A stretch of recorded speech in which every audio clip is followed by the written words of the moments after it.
It's Robin, and I'm back. I tell you, I have a lot going on. Sorry about that. I'm excited today. I was sitting here working and got a lot of stuff going on, but I decided I wanted to connect. I enjoyed hooking back up and connecting with you all a week or so ago. So I said, let me do it while I got a little bit of time, right? So today we're going to be talking about culture. Type that in the comments for me. Culture. Let's see here. All right. I am going to let's see, make sure. Good. All right. All right. I just want to make sure that everything's set up right. Y'all know I'm a little rusty, but I'm getting it back together. So today I want to talk about culture, though. As I prepare to travel and speak this weekend, it's just something that's been top of mind for me. So I thought that this would be a good topic. In fact, I want to talk about the culture in your respective church. So while we, excuse me, get ready for some more folks, excuse me, to come on. Let's do my little intro and then we will be back and get started with the show. All right.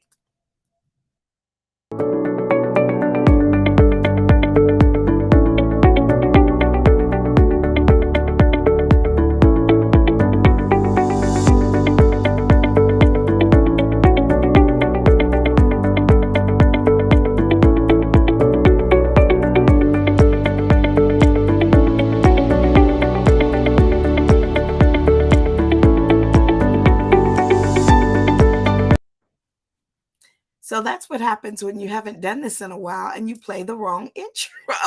But that's all right. We're going to keep it moving. I didn't want to put you all through that. But thank you again. All right. So let's talk. Let's talk. Let's talk. Culture is everything. Type that in the comments. Culture is everything. It's so important that you understand that culture is everything. As a consultant, typically when I work with a church, I always ask them about what's the culture of your church. It's really important because a lot of pastors want to talk about, why their church isn't growing or why are people leaving. Is it the length of service? Is it their location? Is it all kind of reasons, right? Hey, everybody, I see you coming on. Thank you so much. But the reality is that culture plays a huge part in the decision for people to join your church as well as for people to leave your church. So that's what I want to talk about. I'll be speaking this weekend on radical hospitality. You all know that I travel and I'm so blessed to work with churches teaching customer service or radical hospitality. But one of the things that I always teach is about mindset. It's important that as leaders that we understand the role of the way we think, of what that plays and how that plays, the role that plays and how we lead. So let's see, we got some folks making some comments here. Let me show them. Hey there. All right, culture healers. I like that. Dominique King, hello there. Glad to see you on. Thank you so much. There is Lewis. Hey there. Glad to see you on. Culture is everything. Yes. Let's see. Laverne is on. Thank you. Glad to see you on. And then let's see. We've got Nakisha Davis. Good. Glad to see you are on as well. Good. Chicago Girl is on. Hey, Kim. Glad to see you on. So again, talking about culture, culture isn't just one thing. It is everything. All great churches have a culture. I've been blessed to work at, let me see, 2 churches full time, but then I work and consult with a lot of churches. But, what is culture? I want you to understand exactly what I mean by culture. Culture, listen to this. Culture is the living, breathing essence of what a team believes, values, and does. It is a living, breathing essence of how a team believes, what their values are, and what they do. Listen, I have worked with some churches that I have been able to immediately assess that the largest opportunity, I don't like to use the word challenge, but the largest opportunity that that ministry had was to change their culture. Yeah. See, a lot of people they're afraid to challenge culture. But if you don't challenge culture, then that culture, it's going to suck the life out of the very thing that you're trying to keep alive. All right.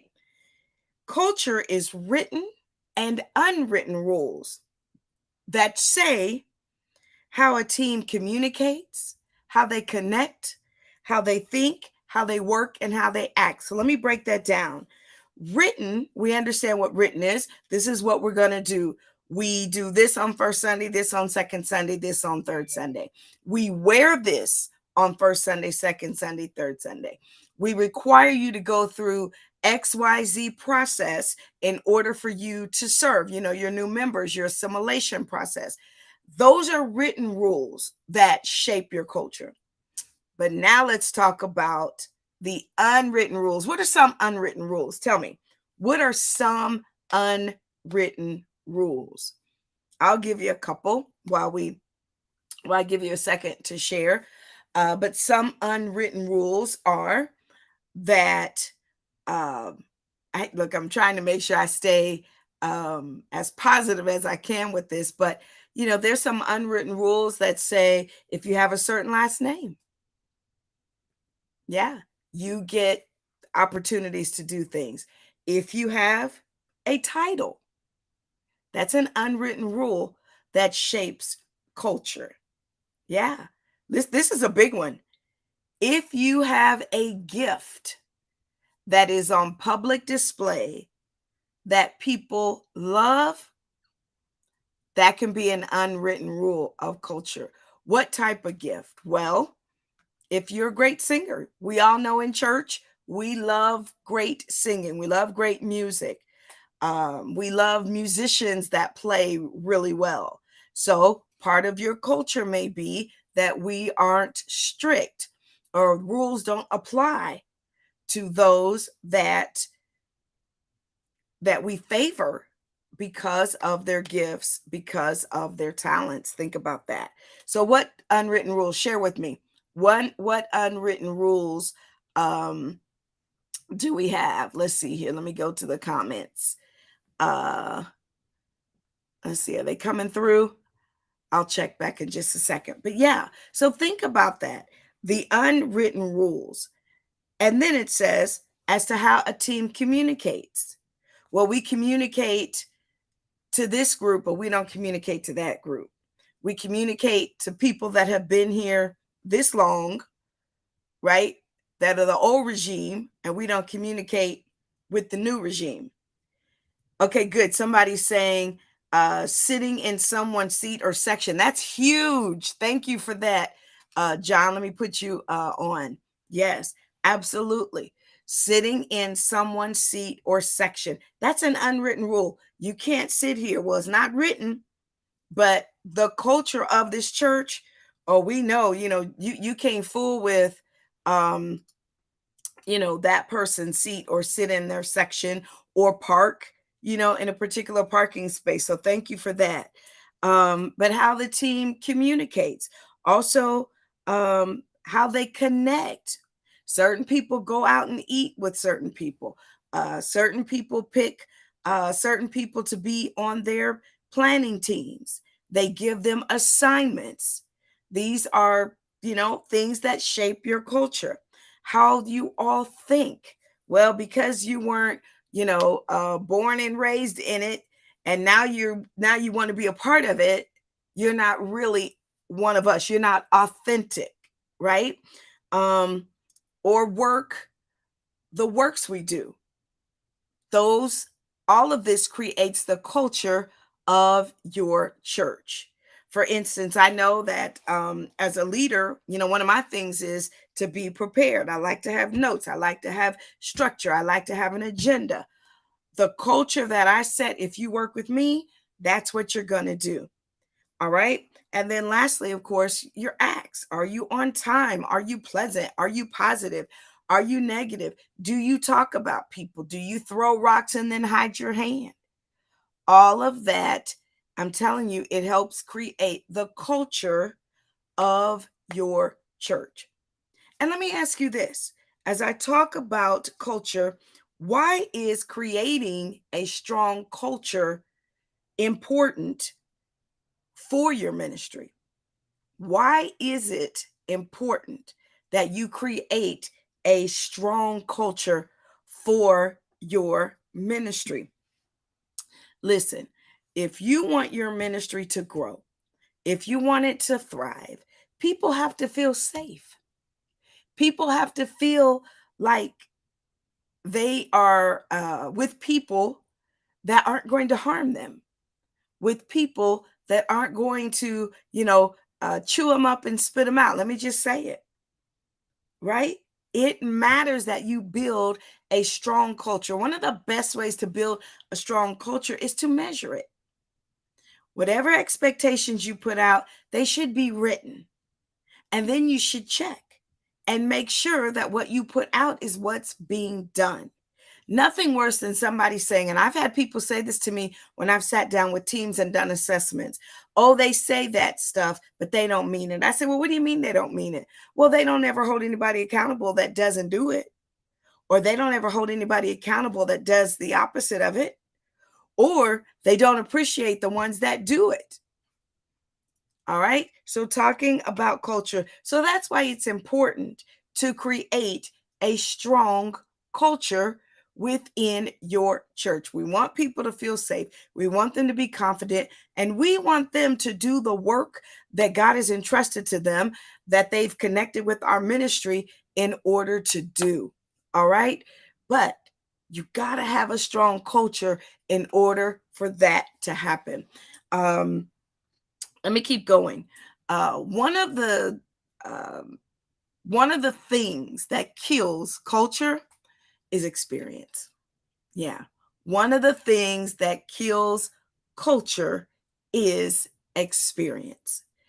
But what I mean by that is people that have been a part of your ministry for a long time, when you're trying to reshape the ministry and change the culture, if they bring their experience to what you're trying to do and they're not open, it'll kill everything you're trying to do because they're stuck on what you used to do.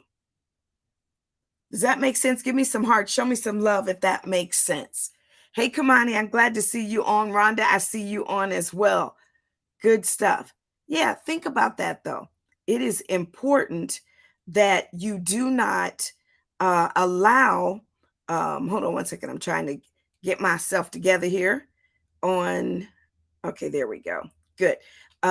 It's important that we don't allow experience.